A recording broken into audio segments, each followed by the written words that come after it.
This exhibition of work by Sargy Mann focuses on his perception of light and space throughout his career, from the 1960s to his final works in 2015.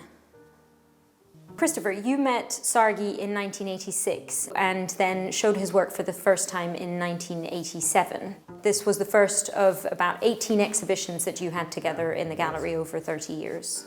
Yes, I saw him as a wonderful painter and understood what was happening to him and was absolutely delighted to take on his work. The first artworks that we're looking at in this exhibition are from the 1960s and 1970s. It was wonderful to see the early work, of which this particular painting is an example. Through the bathroom window at Lemons, the Bonnard influence is unbelievably strong. His interest in Bonnard was profound. His practice evolved because he was constantly experimenting with the idea of perception, which then sort of became even more important as his eyesight evolved as well.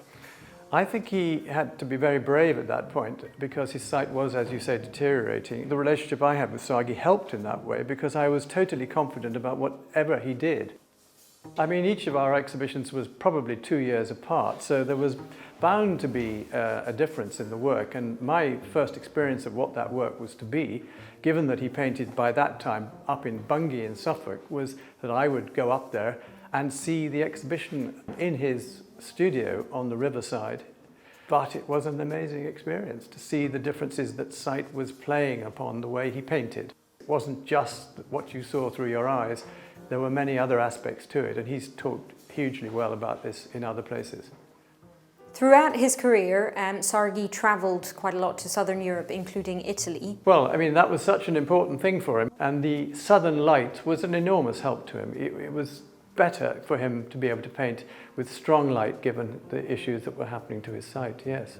Later in his career, he continued to travel, including with his sister Penny, to India in 1999. Well, I think that was an enormous revelation to him. The intensity of colour was a wonderful experience for him. He went wild, I suppose, and they were wonderful paintings.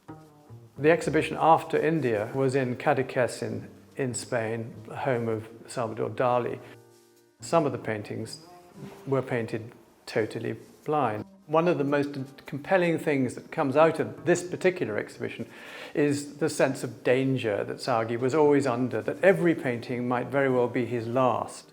After this first successful attempt at painting, Sargy gradually developed new techniques to be able to continue painting, and it gave him a sort of freedom in his work. But not a total freedom. He didn't get the courage and the understanding that he could be totally free for a wee bit. The first exhibition that we did with him, which was so interesting, he only felt comfortable and confident that he could paint a familiar figure, which was his wife Frances. He then had more confidence to be able to use his imagination. In the past, he'd only painted from reality, what he could see in whatever way he did see it. Now he felt free to use his memory and his imagination of things from his past that he would like to paint. But he used various techniques to allow him to paint. He would use blue tack, for example, which he would stick onto the canvas as a form of braille, so he could navigate around it with his hands. And every time I would go up there to see the next exhibition, it was an astounding experience to see the canvases pulled out, some of them still bearing the blue tack, which of course were taken off before the paintings were brought to the gallery. It was an astonishing thing.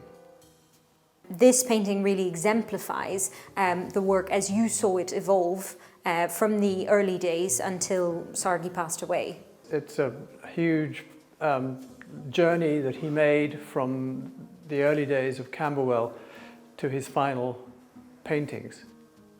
We are so proud and pleased to have this as the centerpiece of this wonderful exhibition.